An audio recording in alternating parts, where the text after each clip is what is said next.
إذا أرادت أن تذهب إلى العمرة عن طريق الطائرة، هل تكتفي فقط بالاعتماد على كلام قائد الطائرة أو المضيف أنه نحن الآن نمر على الميقات فتحرم مباشرة، أم لابد أن لها أن تحتاط أكثر من ذلك؟ من أراد العمرة يحرم إذا حاذ الميقات.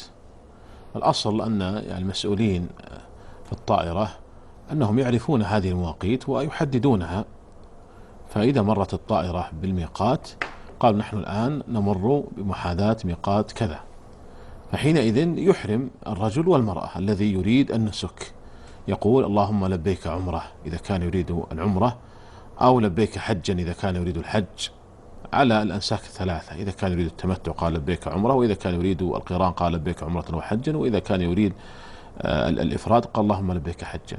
هذا يقول عند محاذاة الميقات. لكن لو خشي أن تفوته مثلا، أو أنه ينام، أو نحو ذلك، لا بأس أن يتقدم على الميقات، يعني يحتاط ويحرم قبيل الميقات. وهنا أنبه إلى أن الطائرة تسير بسرعة كبيرة جدا، يعني من 8 كيلو متر في الساعة فأكثر، والمواقيت حجمها محدود. الميقات قد يكون وادي مساحته صغيرة، فالدقيقة مؤثرة، يعني تأخر دقيقة واحدة مؤثر. ربما لو تأخر دقيقة واحدة تكون الطائرة قد تجاوزت الميقات، بل ربما حتى أقل من دقيقة. ولذلك فهذه المسألة مهمة جدا. إذا خشي الإنسان من ألا يضبط محاذاة الميقات بدقة، يتقدم قبيل محاذاة الميقات يحرم. والإحرام يعني قبل الميقات غاية ما فيه أنه مكروه، لم يقل أحد من أهل العلم بأنه لا يجوز، إنما غاية ما فيه أنه مكروه، وهذه الكراهة تزول بالحاجة.